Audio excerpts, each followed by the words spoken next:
The air in small-town Ohio holds a kind of quiet that sticks to your ribs, especially in October.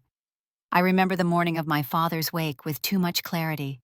The gray, unmoving sky, the smell of wet leaves, the way my shoes scuffed the church hallway like I didn't belong there anymore.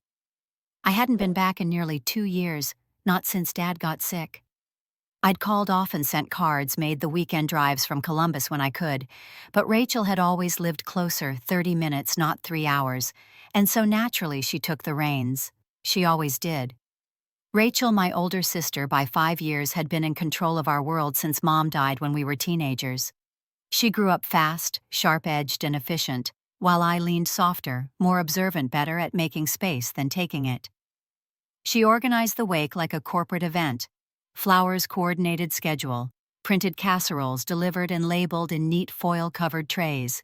She wore black heels and a cream wool coat, hair pinned tight at the nape, face unreadable. She hugged guests with just the right pressure and handed out tissues with practiced grace. I sat in the third pew, fingers laced tight in my lap, my father's favorite corduroy jacket draped over my knees. I didn't speak much. Grief did that to me, made me inward like every memory had to be sifted through before I could speak a single sentence. Dad had been a quiet man himself, never rich, never ambitious in the traditional sense, but deeply grounded. He worked as a mechanic until his late 60s, kept the same house for 40 years, drove a rust-colored Chevy that coughed in winter, but never died. His joys were small football on Sundays, grilling on the back porch, and collecting ballpoint pens he stole from banks and auto shops. He didn't leave behind a mansion or a business, but he left something that mattered: his house, the truck, a tidy retirement account, and about $75,000 in savings that he once joked would buy you both something better than casseroles when I kick it. At the wake, Rachel brushed a tear from her cheek and took my hand. "Don't worry about anything, Em," she said, calling me by the nickname only she ever used. "Dad left everything 50-50. I'll handle the paperwork. Just focus on healing." I nodded, thankful. Trusting her wasn't even a question. I always had. Even when we were girls and she bossed me around with a sweetness that somehow never felt optional. Even when she told me what to wear or how to behave at dinner with Dad's clients, even when she decided I'd be the one to read the eulogy and then edited it the night before. I let her lead because that was our rhythm. She controlled, I adapted. She built the scaffolding, and I lived quietly inside it. After the service, I stayed another 3 days. We cleaned out the garage together, boxed Dad's old flannels, and debated over what to do with the recliner he'd basically lived in. Rachel kept his watch, the one with the cracked leather strap. I took the pocket knife he always carried. We cried, drank wine, laughed over a stack of faded Polaroids. She said she'd meet with the estate attorney the following week. "Don't drive back for it," she said. "It's just signatures and logistics, nothing worth missing class for." I was tired, numb, grateful she knew how to handle those things. I let her. Weeks passed. I returned to teaching English at the high school, juniors and seniors mostly. I kept meaning to call Rachel for updates, but life rolled back in like a wave, grading essays, making dinner for one, driving through car washes just for the sound. But something tugged at me around week 4. No paperwork had come. No forms, no questions about bank transfers or title changes. I called Rachel. No answer. I texted. "Hey, any news from the lawyer?" She replied 4 hours later. "It's still processing. These things take time." Week 5, I called again, straight to voicemail. Week 6, I called the probate office myself. I told them my name, my father's name, the date of death. The woman on the line was polite but clipped. "That estate has already been filed and closed, ma'am," she said. "Filed by?" I asked. "Rachel Ann Carver," she replied. "Beneficiary of record." No other names were listed. I don't remember exactly how I ended that call. I remember sitting very still on the edge of my couch, watching the light shift across my living room floor, my mind circling one phrase like a drain. There was never a will with my name on it. I opened my laptop and searched county records. There it was, a will notarized and signed, filed 10 days after the funeral. Everything to Rachel. Every penny, every asset, every piece of the life our father had left behind. I stared at the document on the screen, trying to reconcile it with what I knew. My father was many things, but he wasn't unfair. He had told me more than once, "You girls are all I've got. Everything I have goes to you both." I checked my voicemail, desperate to find something that proved I wasn't imagining it. And then I heard it, his voice clear and warm, recorded 6 months before his death. "Hey kiddo, I updated the will. You and Rachel will both be taken care of. I promise." My heart cracked open like wet wood. I saved the message, backed it up 3 times, but I didn't call her. Not yet. The silence between us widened like a fault line, and deep inside something shifted. Something I didn't yet have words for, but that I knew would change everything. I called the probate office on a Tuesday morning while it rained softly, outside the kind of slow drizzle that always made the world feel blurred at the edges. Like maybe if you looked hard enough, the truth would stay hidden. I had told myself it was just a formality, that maybe there had been a delay, or Rachel had filed something incorrectly, or that she was just too busy to get around to explaining it all. But when the clerk on the phone pulled up the record and said the estate of Thomas Michael Carver was filed and finalized last month. Beneficiary of record, Rachel Ann Carver. The silence that followed was louder than any storm I'd ever heard. My name wasn't there, not even once. "Are you sure?" I asked, not out of disbelief, but desperation. "It's a small estate, ma'am," the woman said kindly. "Only one beneficiary listed. Property was transferred. The retirement accounts cashed out. Everything's been dispersed." I thanked her, hung up, and sat motionless on the edge of my bed, the phone still in my hand, heart stammering like it was trying to catch up to what my ears had just confirmed. My father had promised me more than once that everything would be shared equally, that Rachel and I would be okay, that he had made sure of it. I could still hear his voice, gruff but affectionate, saying it from the hospital bed that smelled like antiseptic and lemon Lysol. "You and Rachel will share everything, honey. I made sure of that. Don't worry about the details." I hadn't worried. Not then. And now it felt like a knife to the sternum. I stared at my phone for a long time before finally calling Rachel. It rang twice before going to voicemail. I didn't leave a message. I texted instead. "Hey, just got off the phone with the probate office. They said the will only lists you. Call me when you can." The 3 blinking dots appeared for a moment, then vanished. No reply came that day, or the next. On Friday night, she called me back. Her voice was sharp and smooth like iced coffee. "I was wondering when you'd ask," she said. "You're not on the will because Dad changed it. About a month before he passed, he wanted to simplify things." I blinked, stunned. "Simplify things?" "He told me, Emily," she cut in, "you misunderstood. You always took things he said too literally. He just didn't want you to worry. He figured it was easier if I handled everything. You're stable. You don't need it the way I do." The rage didn't come right away. It never did with Rachel. Just this quiet, suffocating confusion, like someone had opened a trap door beneath me, and I didn't know how far the fall went. "He didn't tell me he made changes," I said. "Because you weren't as close to him in the end?" she replied, her voice clipped now like she was speaking to a coworker she didn't have time for. "You came when you could, sure, but I was here every day. I handled the meds, the hospice nurses, the appointments. You showed up with casseroles and hugs. That's different." My throat tightened. "So because I didn't live in town, I don't deserve anything?" "Don't be dramatic," she snapped. "Dad made a choice. You're the one making this messy." I didn't know what to say. I hung up without another word. That night I lay awake for hours, eyes fixed on the ceiling fan, spinning shadows across my bedroom walls. I kept thinking back to all those moments I'd spent with our dad, Sunday drives through farmland, his corny jokes at every gas station, the time he taught me how to jumpstart my car in the dead of winter. The memory of his voice began circling in my head like an echo. I reached for my phone, opened my voicemail archives, and scrolled. Birthday 6 months before his death. A message I hadn't listened to since. I pressed play. "Hey, sweetheart. Happy birthday. I just wanted to say, I love you.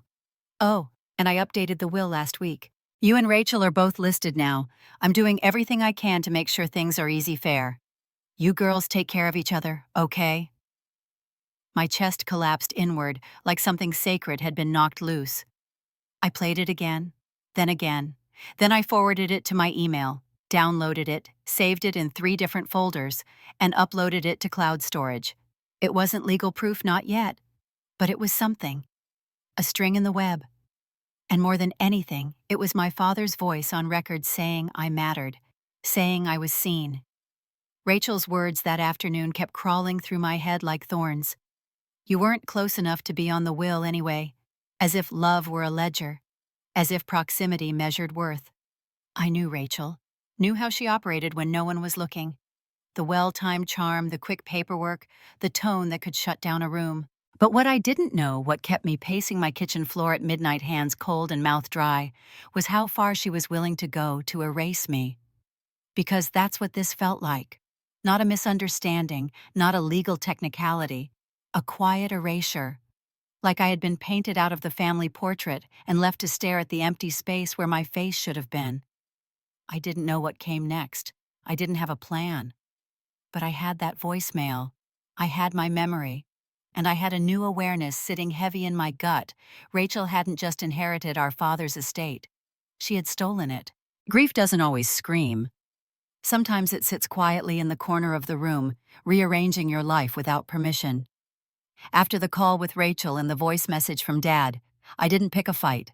I didn't send a legal letter. I didn't post about it or tell our cousins or even cry to a friend. Instead, I did what I've always done. I stepped back, folded in, and watched. But I didn't forget. I began keeping a notebook, leather-bound, tucked inside the drawer of my nightstand. At first, it was just a place to write down memories, so I wouldn't lose them the way Dad tapped the side of his coffee mug when he was thinking the Sunday morning drives through cornfields, the time we spent repainting the front porch in that awful mustard color he swore looked better in sunlight. But over time, the entries changed. I began to document facts, dates, screenshots, printouts. I found old emails from Dad, sweet, simple ones, usually ending with "You and your sister are my world." I copied them. I printed every one. I pulled a cardboard box from the top shelf of my hall closet and labeled it in black marker proof. Every month, something else would go in. A handwritten note Dad had left on the fridge once Em picked up your meds. "Proud of you, always loved, Dad." A Christmas card where he wrote, "To both my girls, may you always share what matters most." Little things, maybe. But little things add up. And I was building something. A quiet case built piece by invisible piece. I became close to Mr. Ames, my father's oldest friend, retired, soft-spoken, with a voice like worn-out corduroy. We met for lunch once a month, and over grilled cheese and weak coffee he'd talk about Dad. "Your father was old school," he'd say, fair to a fault. "Always told me, my girls split everything. That's how it should be." He didn't know what had happened. I didn't tell him. I just nodded and wrote down what he said as soon as I got home. In the margins of my journal, I began sketching timelines. Rachel had filed the will 10 days after the funeral. Just 10. While I was still crying myself to sleep in Dad's old flannel shirts, she had walked into a courthouse and said I didn't exist. And then she moved on, literally. She sold her modest split level and bought a larger house 2 towns over, white siding, 3-car garage, wraparound porch. She posted about it endlessly. New backsplash, custom closets, dream kitchen, dream life, one caption said.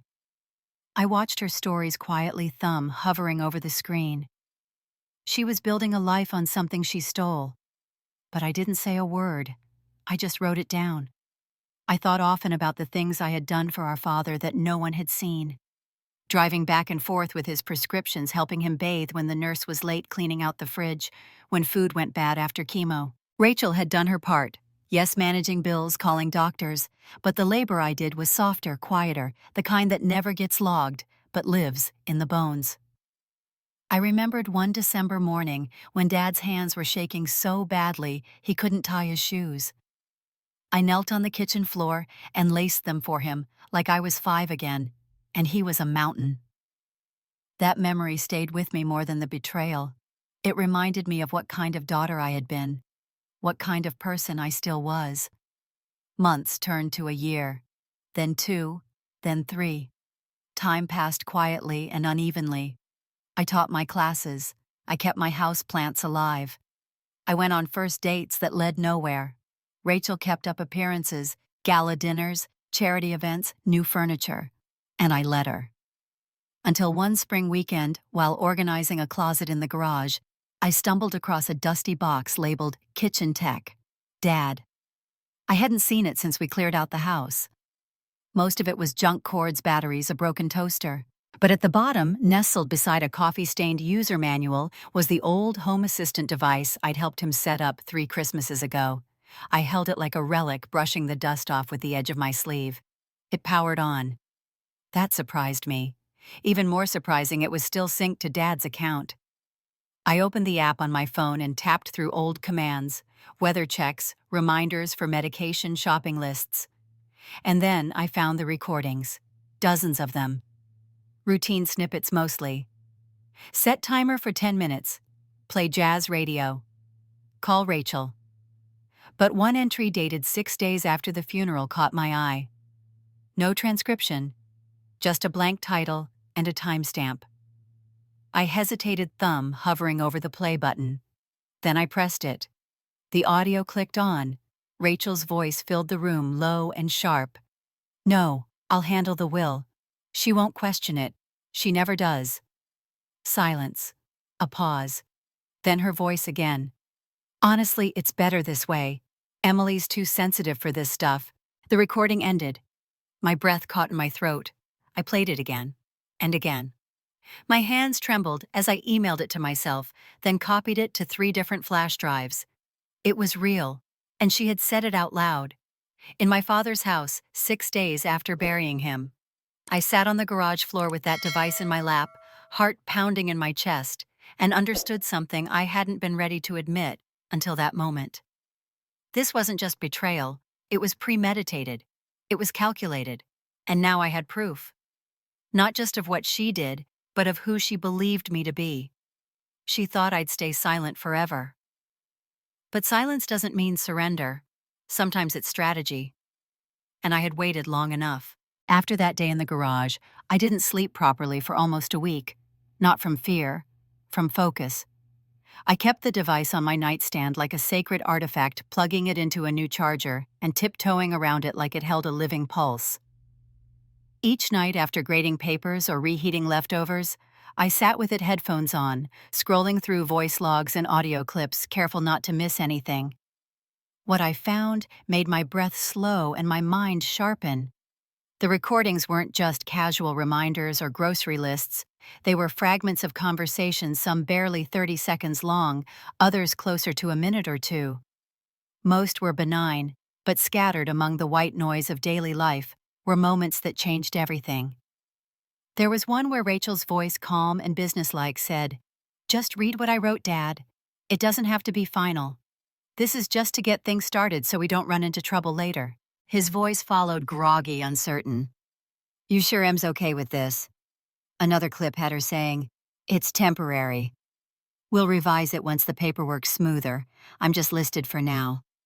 And then, perhaps 2 weeks later, a new clip sharper in tone. "Rachel. You don't need to explain every little thing to her. She won't question you. She never does." But the one that broke something open in my chest was dated 2 months before his death. His voice, clear, steady, purposeful. "I want both girls to have everything equally. They're different, but they're both mine. You understand?" The device timestamped the file. It aligned almost perfectly with the date Rachel had filed to change the will. I played it 5 times in a row, my throat tight, my hand gripping the edge of my desk. He had said it, out loud, with intent. And now I had it in his own voice. This wasn't just an omission or a misunderstanding. It was erasure, and I could prove it. I didn't go straight to a lawyer. Not yet. Something told me to be cautious, to be thorough.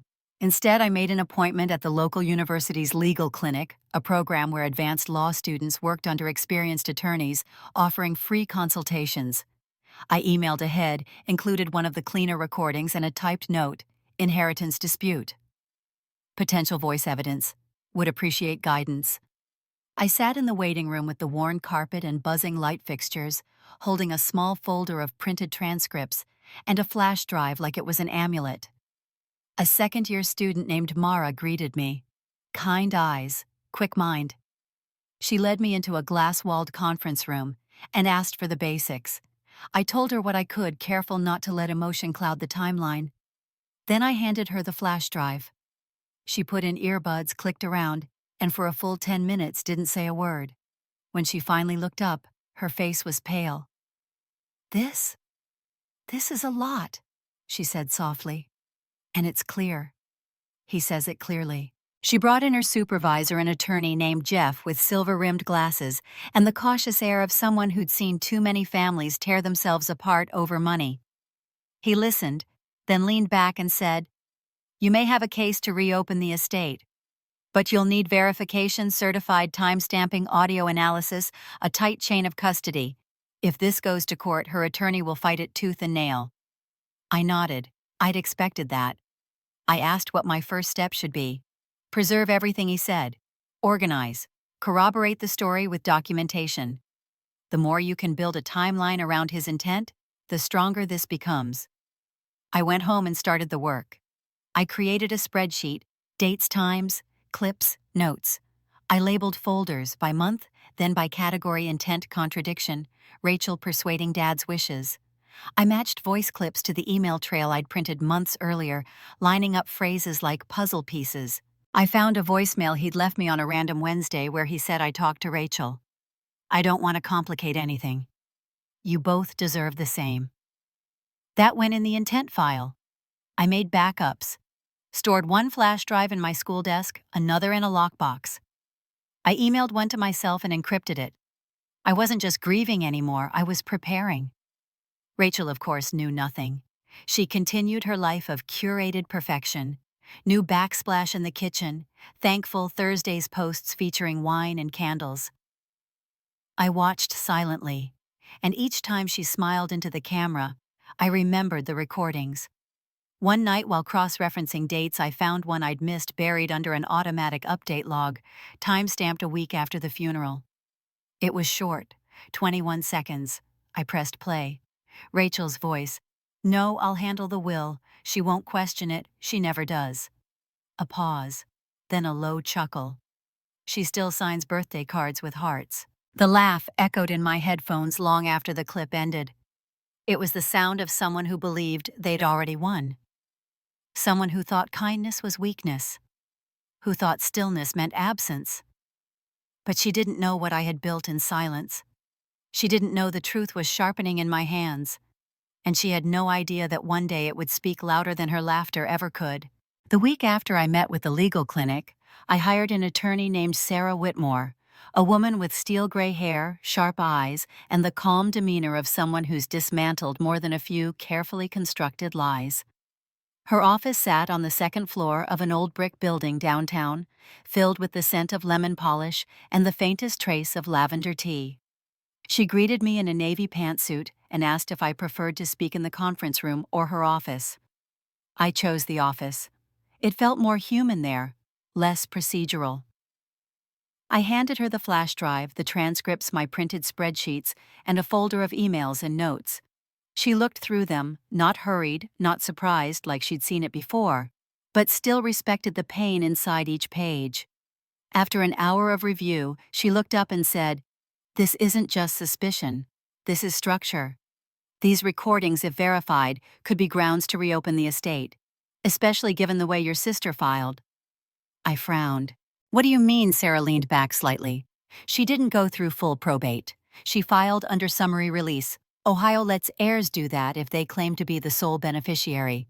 It's designed for simplicity, but it only works if no one else is legally entitled." I swallowed. So she bypassed the whole process. "She avoided scrutiny," Sarah said plainly. "And if your name was omitted based on a fraudulent or coerced will, that changes everything." My chest tightened, not with panic, but with confirmation. I'd known Rachel played angles, but now I had proof she'd built her entire claim on a loophole dressed up as legality. We agreed on the next steps. Sarah would draw up a formal motion to reopen the estate based on newly discovered evidence. But before that, we'd need to verify the recordings to shut down any claim that they were doctored, misinterpreted, or faked. She gave me a contact, a forensic audio expert out of Chicago who specialized in estate disputes and legal admissibility. I mailed him the drive overnight along with an affidavit affirming chain of custody. It would take 2 weeks. In the meantime, I kept moving. I taught classes, graded essays, held conferences with parents who were more concerned about prom dresses than Chaucer. I bought groceries, refilled the bird feeder, and walked the perimeter of my small backyard at dusk, imagining the coming storm like a quiet symphony in the distance. I didn't tell anyone, not my friends, not my colleagues, not even Mr. Ames. There was a power in silence, and I wasn't going to waste it on sympathy or outrage. This wasn't a story for venting. It was a strategy. Rachel, meanwhile, continued her perfectly filtered life. Instagram photos from wine nights, brunches, with old college friends matching outfits with her kids under trees, turning red with fall. One caption read, "Family isn't blood, it's loyalty." I stared at that post longer than I should have. She was building a fortress made of borrowed bricks, every snapshot a layer of protection from the truth. She didn't know that beneath her polished tiles and repainted walls, the foundation was rotting. I kept compiling. I organized every clip, aligned each one to the will's filing date, to emails from Dad to Rachel's social media activity. There was a strange satisfaction in the logistics of it all, like I was untangling a thread that had been knotted for years. I could see the architecture of her betrayal clearly now, not impulsive, not emotional, but strategic. And now I was matching her pace. One evening, just after dinner, I opened my laptop to an email with the subject line, "Audio verification results, Carver recordings." The courtroom wasn't grand. It didn't echo with marble pillars or gold-framed paintings. But there was a gravity to it, the kind that made your heartbeat slow and your breath catch just before you crossed the threshold. I stepped inside, binder in hand, wearing navy. No ruffles, no bright lipstick, just clean lines and quiet confidence. Rachel was already there, sitting at the plaintiff's table like it was a fashion shoot. Heels too tall for comfort, blazer too tailored for sincerity. Her lawyer sat beside her, a man who looked like he smiled more at his own reflection than at his client's. I didn't let my eyes linger long. I found my seat behind my attorney, Sarah, and inhaled through my nose, slow and steady. The court was silent except for the rustling of paper and the occasional creak of the benches. Then it began. Rachel's lawyer stood polished and dismissive and launched into his opening.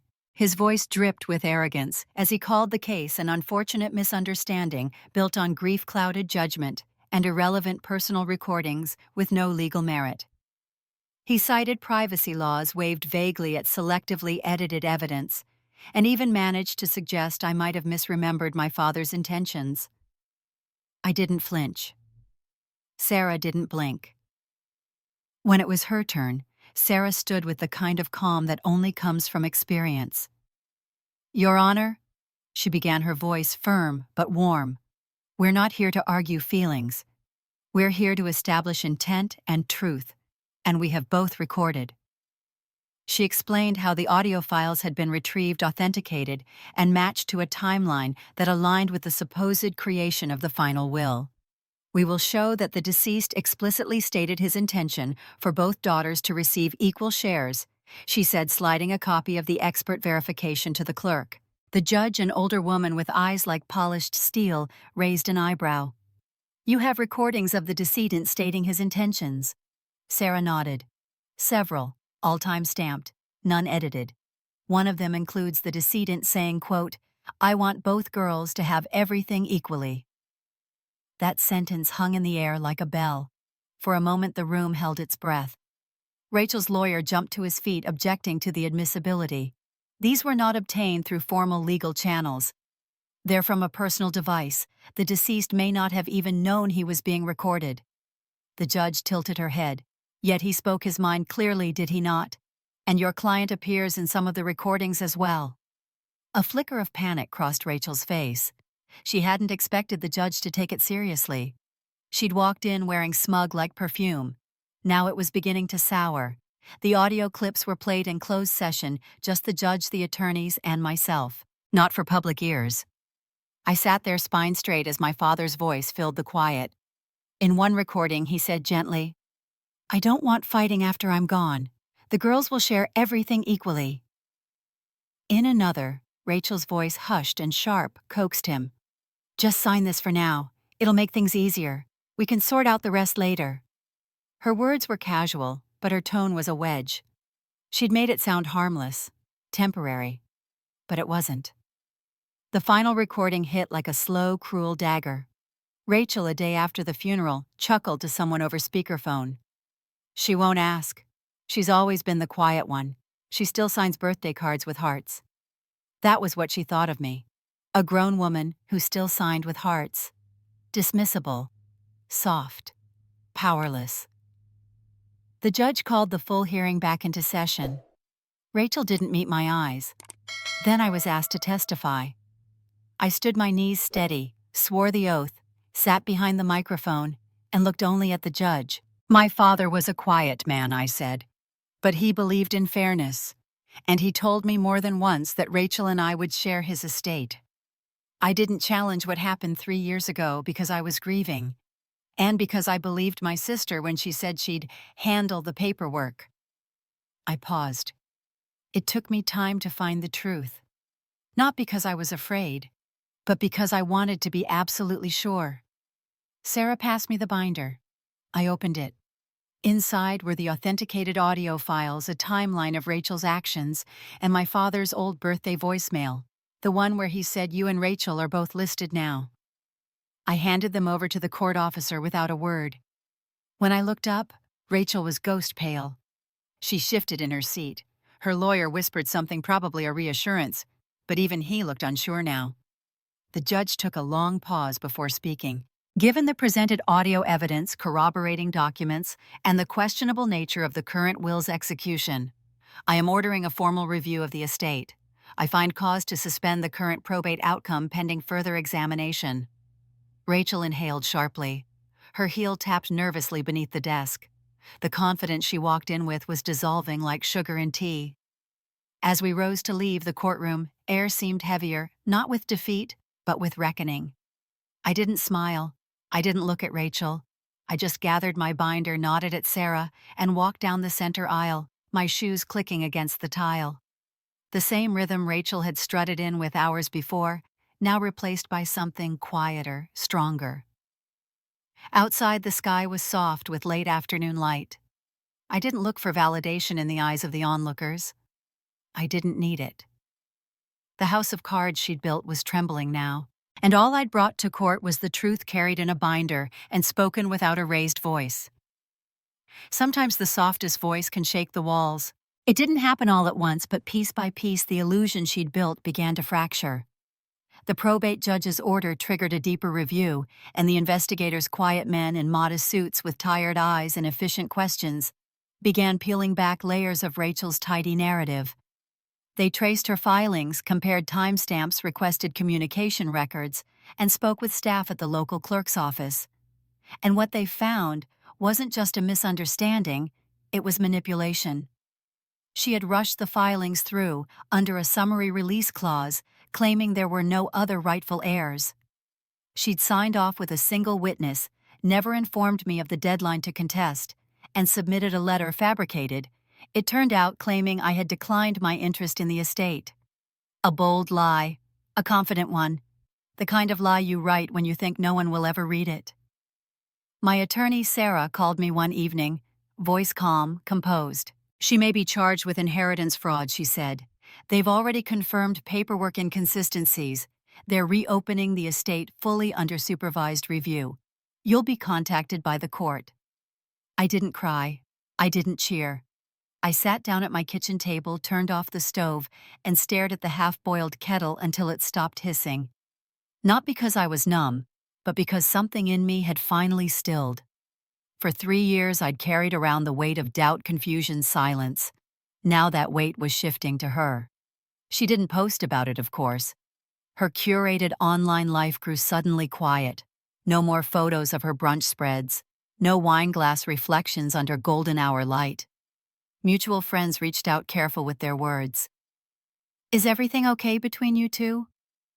She seems different lately. I didn't offer an explanation. I didn't need to. Let the whispers fill in the blanks. Let the cracks show. The court ruled that the estate be redistributed per Ohio's probate laws, citing my father's known intent and the contradictory evidence Rachel had failed to disclose. A new executor was appointed. The retirement funds, the house proceeds, even the life insurance payout, all were recalculated and split down the middle. A few weeks later, I received a certified envelope in the mail. Inside was a check. Not massive, not life-changing, but enough to shift something inside me. I laid it flat on the kitchen table and stared at the name printed on the corner. Not Rachel's. Just the law. Just the system finally doing what it should have done 3 years ago. The money was a symbol, not of wealth or even justice, but of truth, of being seen, of knowing that my father's promise hadn't disappeared into thin air, it had just been buried under someone else's ambition. I deposited the check the next day, quietly, without announcement, without revenge. A few weeks later, I made the trip back to the house. It had been sold already, now standing empty, the lawn overgrown, the lockbox hanging loosely from the front doorknob. I'd asked the realtor for 10 minutes alone before the new owners came by. She'd agreed. I brought nothing with me but my keys and a paper bag filled with a few of Dad's old things. I'd kept a photo of us on the porch swing, a cassette tape of his favorite country songs, and the army patch from his old jacket. I let myself in. The air inside was still, dusty but familiar. The scent was faint now, cedar and mint, just like I remembered. His favorite soap, his old wooden chest. I walked room by room. The living room where we'd watched reruns and ate soup from chipped bowls. The bathroom where I'd once helped him tie a robe around his thinning frame. The hallway that always creaked on the third step. I placed the photo on the mantel just for a moment. Then I picked it back up. I wasn't leaving ghosts. I was saying goodbye. In the kitchen, I sat on the floor for a few minutes, back, pressed against the cabinet, knees pulled to my chest. I whispered, "You tried, Dad. You really tried to do the right thing. I know that now, and I'm okay." I stood, brushed off my jeans, and walked out without looking back. There was nothing left to hold on to but memory, and that I had carried with me the whole time. Outside, the wind was soft. The trees rustled like they knew. I didn't take a photo. I didn't need one. I had enough etched in me to last a lifetime. When I got home, I made tea, opened my laptop, and pulled up the lesson plan for my evening class. Life kept moving. My students kept asking questions. I kept designing futures out of broken spaces. And in the back of my mind, there was no longer a battle raging, only the quiet knowledge that truth, even when delayed, still arrives.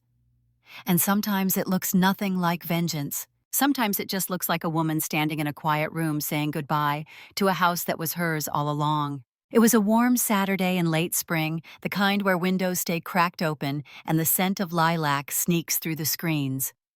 I had just finished arranging the chairs, 12 mismatched wooden seats I'd collected from thrift stores and garage sales over the years. Each one had a different shape, a different weight, but together they fit around the room like they belonged there. The guest room had been transformed completely now. Gone were the beige walls and the unused twin bed. In their place, soft linen curtains, warm lighting, a bookshelf full of dog-eared journals, and a small circular table in the center with a pitcher of lemon water and a stack of blank notepads. It had become a space for stories, for voices that had waited too long to be heard.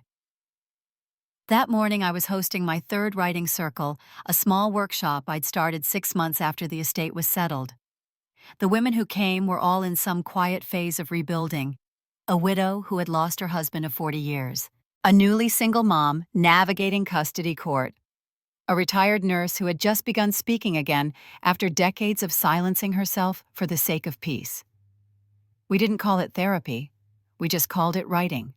The kind that doesn't need punctuation or perfection, just honesty.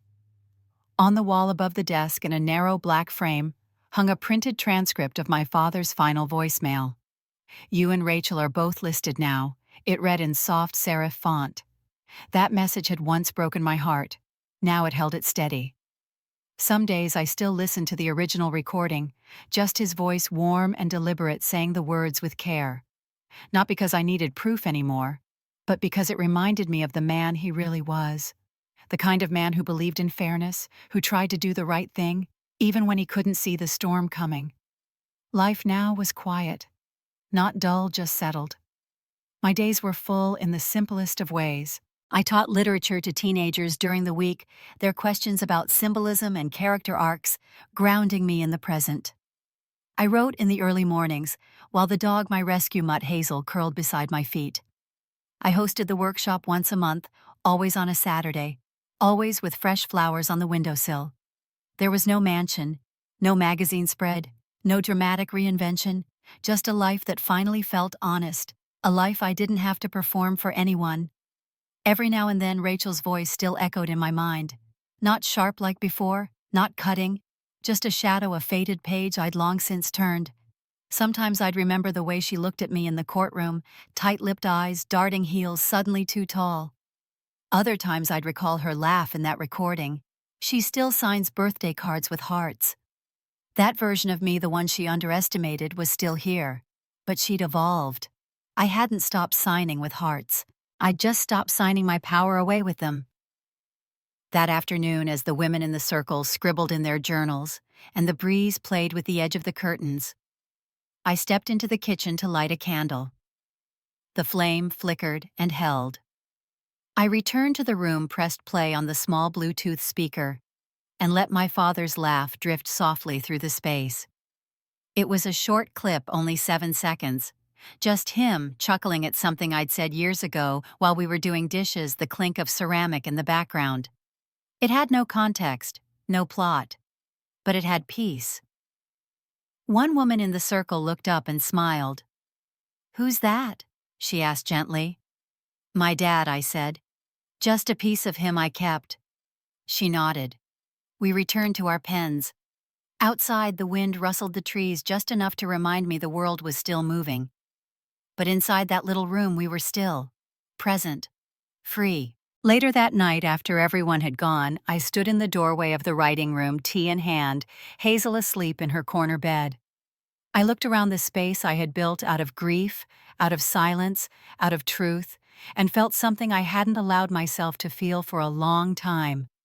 Wholeness.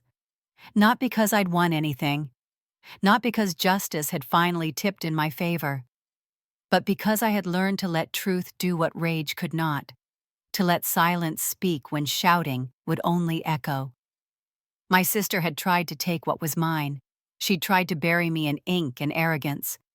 But I had found my way through, not with revenge, not with bitterness, but with a quiet kind of clarity that came not from proving her wrong, but from proving myself right. As I turned off the lights, the last line of my own journal from that morning whispered through my mind. She tried to steal what was mine, but I let the truth speak louder than rage, and the silence carried me home.